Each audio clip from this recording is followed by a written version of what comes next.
তবে কি মারা যায়নি মুগ্ধ? মুগ্ধ ও স্নিগ্ধ কি আসলে যমজ ভাই, নাকি একই ব্যক্তি? এই বিতর্ক নিয়ে সম্প্রতি সোশ্যাল মিডিয়াতে চলছে তোলপাড়। কিন্তু এর আসল ব্যাপারটা কি? চলুন সেই ঘটনার উদ্ঘাটন করা যাক আজকের ভিডিওতে। কেটিভি নিউজ 24 চ্যানেল থেকে আপনাদের সাথে আছি আমি মাহমুদুর রহমান সিয়া। গত 18 জুলাই বৈষম্য বিরোধী ছাত্র আন্দোলনের সময় গুলিবিদ্ধ হয়ে নিহত হন বাংলাদেশ ইউনিভার্সিটি অব প্রফেশনালের ছাত্র মীর মাহফুজুর রহমান মুগ্ধ। আন্দোলনের সময় ক্লান্ত শিক্ষার্থীদের মধ্যে পানি বিতরণ করছিলেন মুগ্ধ। সেই সময় হঠাৎ সংঘর্ষ বাধে এবং গুলিবিদ্ধ হন তিনি। হাসপাতালে নেওয়ার পর চিকিৎসকরা তাকে মৃত ঘোষণা করেন। ঘটনার কয়েকদিন পর মুগ্ধর বড় ভাই মীর মাহমুদুর রহমান দীপ্ত সোশ্যাল মিডিয়ায় একটি ভিডিও শেয়ার করেন। ভিডিওটিতে দেখা গেছে মুগ্ধ আন্দোলনকারীদের হাতে পানি তুলে দিচ্ছেন।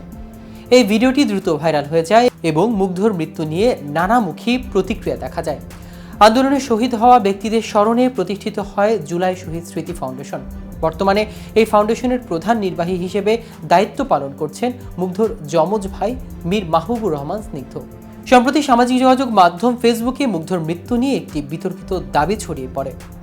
যে পোস্টগুলোতে দাবি করা হয় মুগ্ধ মারা যায়নি, মুগ্ধ নামে কেউ ছিলই না। এমনকি মুগ্ধ স্নিগ্ধ দুই ভাই নয়, মুগ্ধই স্নিগ্ধ আবার স্নিগ্ধই মুগ্ধ, দুজন একই মানুষ। মুগ্ধের মৃত্যুর সত্যতা নিয়ে সন্দেহ পোষণ করে সাপোর্টার্স অব বাংলাদেশ আওয়ামী লীগ নামে একটি গ্রুপের পোস্ট লেখা হয়। মুগ্ধর ডেড বডির ছবি কেউ দেখেনি, মুগ্ধর পোস্টমর্টেমের রিপোর্ট জানাজা কবর কই। তবে এর জবাব দিতে ছাড়েনি জুলাই আগস্ট আন্দোলনের সমর্থকরা। শারমিন হাফিজা রূপকথা নামে একজন বলেছেন, মুগ্ধরা মরে না, তারা চিরদিন বেঁচে থাকবে আমাদের সকল মানুষের মনে। তাদের এই আত্মত্যাগ যুগ যুগ ধরে সবাই মনে রাখবে। আল্লাহ মুগ্ধকে বেহেশতের উচ্চতর শিখরে পৌঁছে দেয়। তবে ফ্যাক্ট চেকিং বা তথ্য যাচাইকারী প্রতিষ্ঠান হিসেবে আন্তর্জাতিক স্বীকৃতি পাওয়া রিউমার স্ক্যানার বাংলাদেশ নিশ্চিত করেছেন মুগ্ধ ও স্নিগ্ধ পৃথক দুই ব্যক্তি। তারা দুজন যমজ ভাই। ওপেন সোর্স অনুসন্ধানের মাধ্যমে সোশ্যাল মিডিয়ায় প্রচারিত মুগ্ধ ও স্নিগ্ধ একসঙ্গে তোলা অসংখ্য ছবি ও ভিডিও বরাত দিয়ে এই তথ্য নিশ্চিত করেছে তারা। এদিকে ফেসবুকে ছড়িয়ে পড়া দাবিগুলো সম্পূর্ণ মিথ্যা বলে জানিয়েছেন অন্তর্বর্তীকালীন সরকারের প্রধান উপদেষ্টা প্রেস উইং।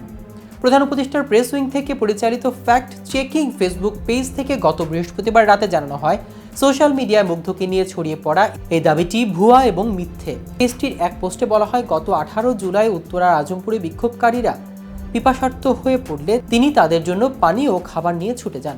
পোস্টে আরও বলা হয়, মৃত্যুর 15 মিনিট আগে ধারণ করা একটি ভিডিওতে দেখা যায় তিনি বিক্ষোভকারীদের পানির বোতল ও বিস্কুট বিতরণ করছেন। বিকেল 5টার দিকে উত্তরার আজমপুর মোড়ে রাস্তার পাশে থাকা অবস্থায় তাকে গুলি করা হয়। গুলিটি তার কপাল ভেদ করে মাথার ডান পাশ দিয়ে বেরিয়ে যায়। তার মরদেহ উত্তরার ক্রিসেন্ট হাসপাতালে নেওয়া হলে কর্তব্যরত চিকিৎসক তাকে মৃত ঘোষণা করেন। দর্শক, আজ এ পর্যন্তই। সারা দেশের নিত্য নতুন সকল আপডেট পেতে কেটিভি নিউজ 24 এর সাথেই থাকুন। ধন্যবাদ সবাইকে।